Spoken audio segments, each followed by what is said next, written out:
I understand you guys discussed Iran in the previous session, so hopefully I'll add some more insight and information to that. Basically, in a nutshell, I'm extremely concerned that we're on the eve of a horrific escalation of the war.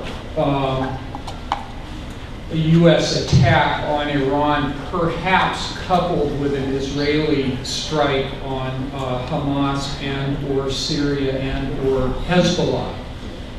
I don't know, and I don't think it's possible to know this with absolute certainty. I want to be clear on that.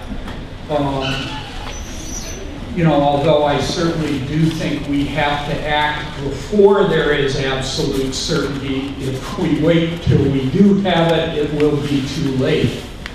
I think people should also understand that anything the U.S. rulers does is based on a whole mix of global and regional calculations where they see they have necessity to act, where they see freedom they have freedom to act.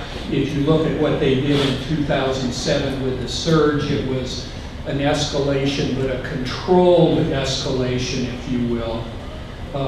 So I don't want to oversimplify this in any way. A big element of what they're going to be trying to consider is what actual military options they have, and from everything you know, we're reading, we don't, you know, it seems like they're really thrashing about to try to understand what could actually achieve their political objectives in Iran, which I think are probably regime change, but again, there are many different possible scenarios that this could take place in. But nonetheless, I've been following this closely for a number of years, and I think that the situation over the last couple of months particularly has taken a definite turn, a definite leap. And I'm going to today really be focusing on how I think the situation has changed, and this trajectory toward confrontation and possible war,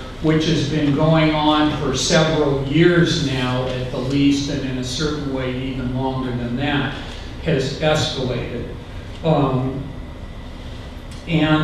So here are some of the warning signs that I see.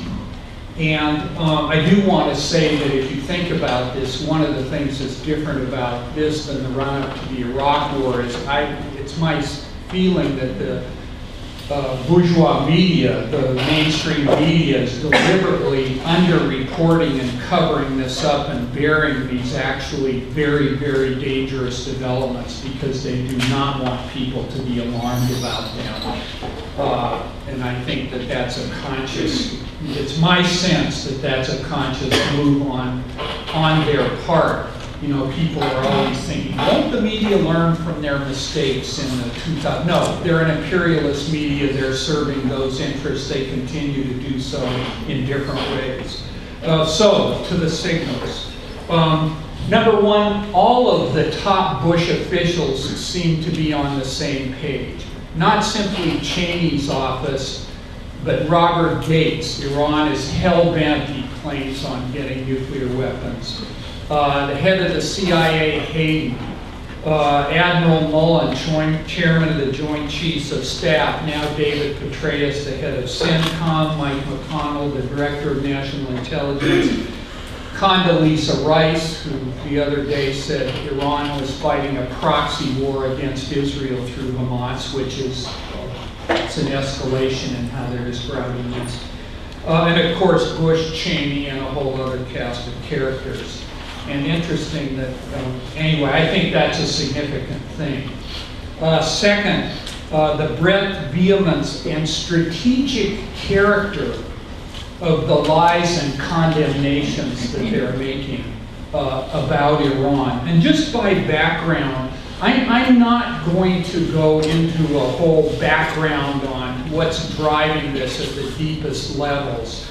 Iran is one of the most strategically significant states in the whole world, and one of the most strategically significant areas in the whole world, an area that the U.S. feels and has felt for many years is absolutely critical to the functioning of U.S. imperialism around the world, and in particular at this time to its ambitions and necessities to forge an unchallenged empire. You know, and Iran in particular has been a thorn in the U.S. side since 1979, charter member of the Axis of Evil in 2002, and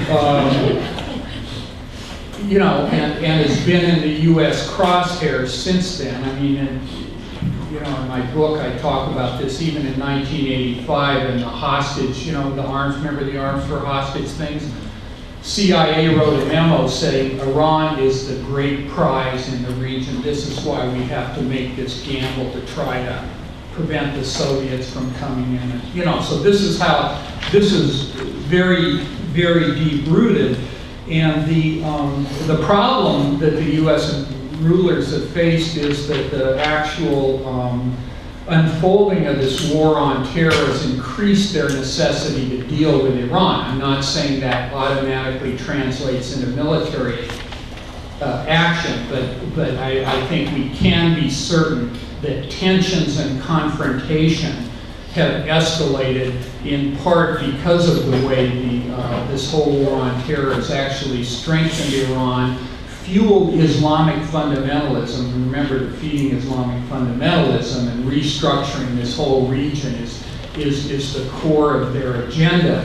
And they've always seen it as a regional war, not as a, you know, here we're just going to take care of this bad person or something like this.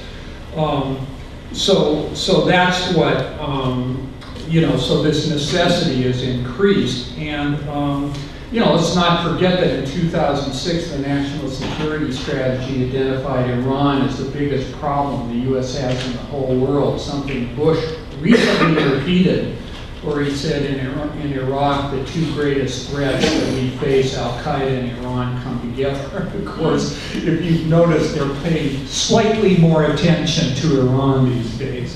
So it does matter that this Islamic fundamentalism has state power in a very big and strategic country. I mean, there's more to say about that. But so anyway, but I do urge for more on the background and more on the dynamics of all this. I do urge people to read my book. I urge people to read Revolution every week, where we cover these sorts of things. I urge people to look at the World Can't Wait site, two very good articles, one by Elaine, one by Ken Tyson. This month I encourage people to read Bob Avakian's Making Revolution, Emancipating Humanity, for a very profound look at the actual way this system works, and globally, and the whole nature of it economically, politically, and ideologically, as well as, of course, how we could bring about an entirely different world.